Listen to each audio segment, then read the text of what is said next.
Hello, San Jose scholars. This is Principal Estrada.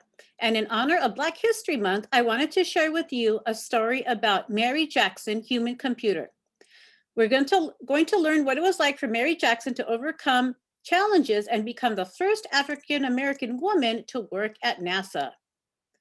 As a girl, Mary wanted to be an engineer, but because she was Black, some said, not your career.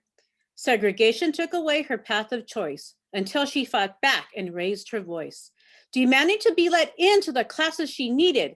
And through persistence and hard work, she succeeded.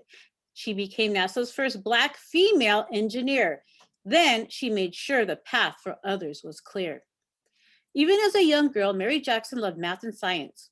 She loved learning how things worked, and she loved helping people. Mary wanted to be an engineer and to solve problems with math and science.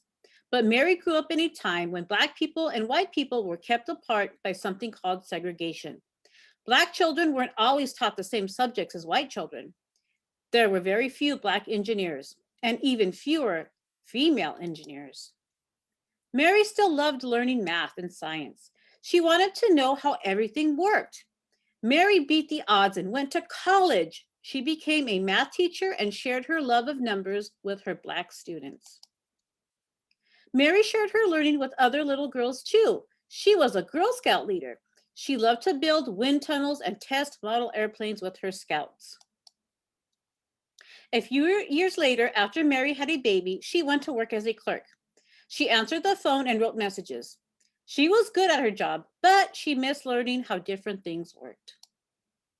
So Mary got a job at the Langley Memorial Aeronautical Laboratory as a human computer. Engineers at Langley were working to improve airplanes. They needed human computers who were very good at math to help them.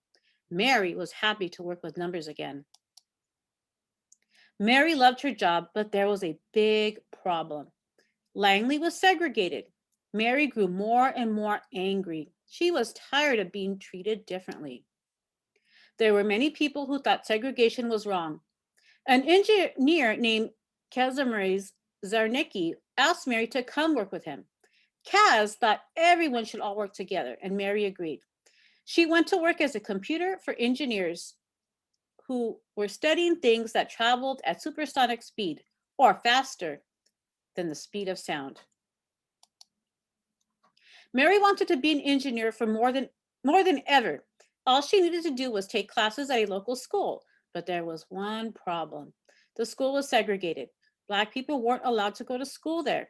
Mary had to ask the city to give her special permission to take classes at the white school.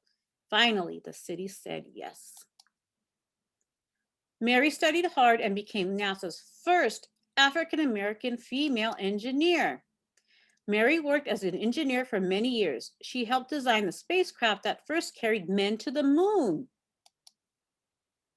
Mary had achieved her dream. Now she wanted to help other people achieve their dreams. After all, no one had expected Mary to become the first African-American female engineer at NASA, and she knew she wouldn't be the last. So that was an inspiring story about the life of Mary Jackson. And here's a timeline. So in 1921, Mary was born in Hampton, Virginia. She later marries Levi Jackson. 1942, she earns her bachelor's degree from Hampton Institute.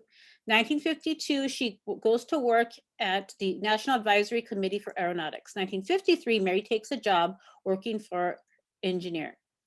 1956, Mary petitions to become the petition of Hampton to allow her to attend engineering classes. 1958, she becomes part of NASA. 1979, she leaves the engineering department to become an administrator and equal opportunity specialist. 1985, Mary retires from NASA. And here's Mary Jackson in 1977. So I hope you were inspired by that story of Mary Jackson. And despite all of her challenges, she was able to realize her dream of being an engineer and human computer.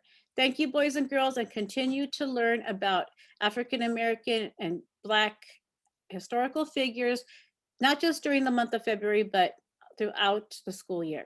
Thank you and have a great day.